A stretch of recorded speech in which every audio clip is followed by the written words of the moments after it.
I never gave you for free. And I never asked for free you know?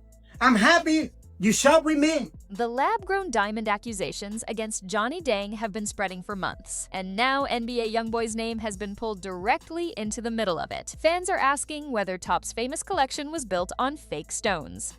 The internet has been running with this story hard, but when you actually break down what happened, who made what, and what the evidence actually says, the real picture looks very different from the narrative being pushed. Let's start with Johnny Dang, because you can't understand the accusations without knowing who he is. Johnny Dang is the Houston jeweler everyone in rap calls the King of Bling.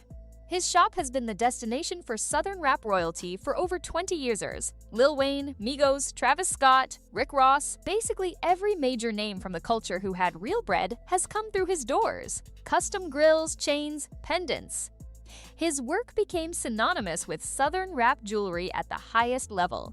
So when accusations about his practices started circulating, they didn't just touch him. They touched every artist connected to his name. The accusation that lit everything on fire came from Osaswaka. Sauce had been one of Johnny's longest-running customers. By his own account, he spent millions at Johnny's shop over more than 20 years. That's not a casual relationship. That's decades of loyalty and real money. So when Sauce went public claiming that a custom grill he ordered from Johnny had been independently tested and came back as lab-grown CVD diamonds instead of the natural stones he paid for, it wasn't easy to dismiss. Here's why that accusation matters financially. Lab-grown diamonds are technically real diamonds. Same chemical composition, same structure as the ones mined from the ground. The difference is they're manufactured in a lab using a process called chemical vapor deposition. That process makes them dramatically cheaper to produce. A stone that costs tens of thousands as a natural diamond might cost a few hundred as a lab-grown equivalent. So if a jeweler sells you lab-grown stones at natural diamond prices, you've been charged anywhere from thousands to hundreds of thousands of dollars more than what the stone is actually worth. On a high-end rap piece, that math gets painful fast. Once Sauce's accusation went viral, the internet did what the internet does. Pulled every rapper who had ever stepped foot in Johnny's shop into the conversation. YoungBoy's name got connected to the story quickly. There were three things fans pointed to. First, YoungBoy has an unreleased track from around 2020 called Johnny Dang Big Pistol, where he shouts the jeweler out directly in flex mode. Second, he's been photographed and filmed over the years wearing pieces that fans assumed came from Johnny's shop. Third, and this is what really accelerated the narrative, Johnny Dang's own website sells branded merchandise tied to YoungBoy's image. Pendants with the NBA Never Broke Again logo. Diamond pendants with YoungBoy's branding. Stock pieces for fans who want to match Top's wave.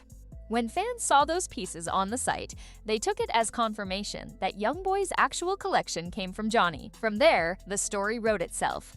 Top got hit with the same lab-grown switch that Sauce Waka was alleging. But here's the problem with that narrative. The pieces fans were pointing at as the smoking gun weren't made by Johnny Dang at all. The bulk of YoungBoy's famous collection, the pieces he's shown off all publicly, talked about in interviews, and treated like his most important assets, came from a completely different jeweler. His name is Sean, and he runs a shop out of Philadelphia called Shine Jewelers. In a 2025 interview where YoungBoy and his wife Jacine sat down with Sean to walk through the full collection, the whole story came out on camera. Sean is the man behind the piece YoungBoy calls the Big Book chain. The chain Top has described as one of the most meaningful pieces he owns. What makes that piece different from every other chain in the collection is how it came to him. Sean made it without YoungBoy asking for it. He designed it, built it, and sent it as a gift before there was even a transaction between them. That's the chain that started the whole relationship. And by Top's own words on camera, he's never paid a single dollar for it. From that first gift, the relationship between YoungBoy and Sean grew into something that clearly goes beyond a jeweler-client dynamic. Sean described it in the interview as a genuine brotherhood. He knows Top's taste well enough to design pieces without being asked. He'll work on something, present it, and Top will buy it on the spot. The process goes both ways, though.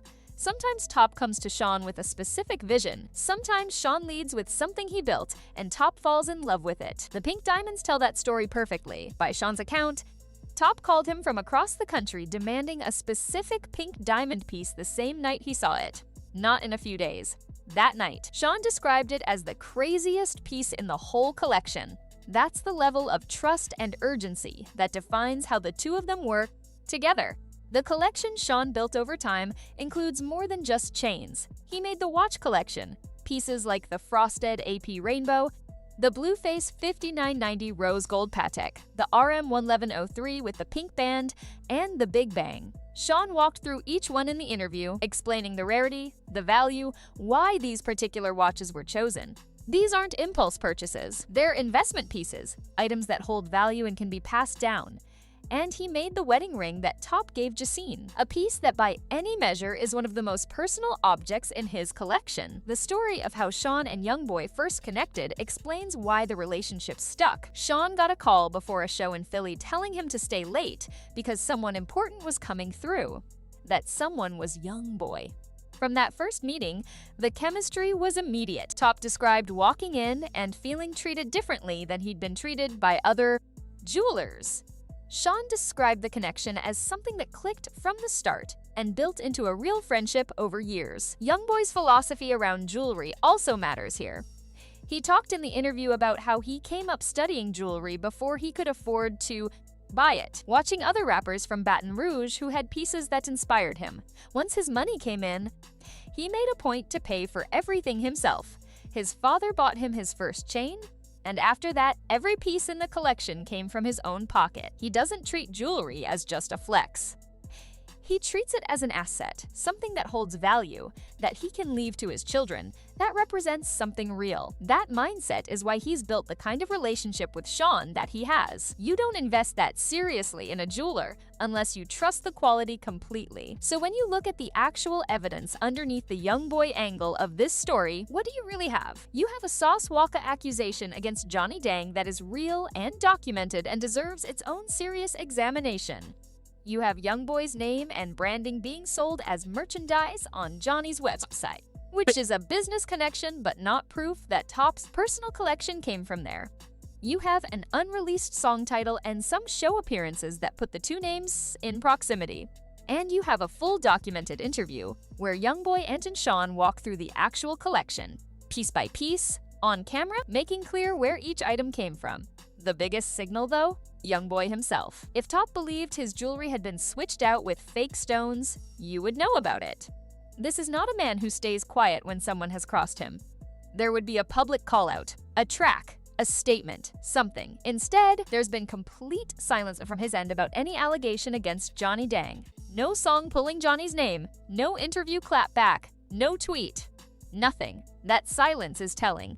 It suggests the narrative fans have been running with, that YoungBoy is a victim of the same scheme Sauce Walka alleged doesn't match what Top himself knows about his collection. The Sauceka situation is real, the lab-grown diamond accusation is serious, and Johnny Dang's business practices are absolutely worth scrutinizing given what's been alleged. But the part of this story that specifically touches YoungBoy appears to be built more on than on evidence. His actual collection has a different story behind it. One that started with the gift from a Philly jeweler before Top even asked for it, and grew in one of the more documented jeweler-artist relationships in modern rap. What do you think, though?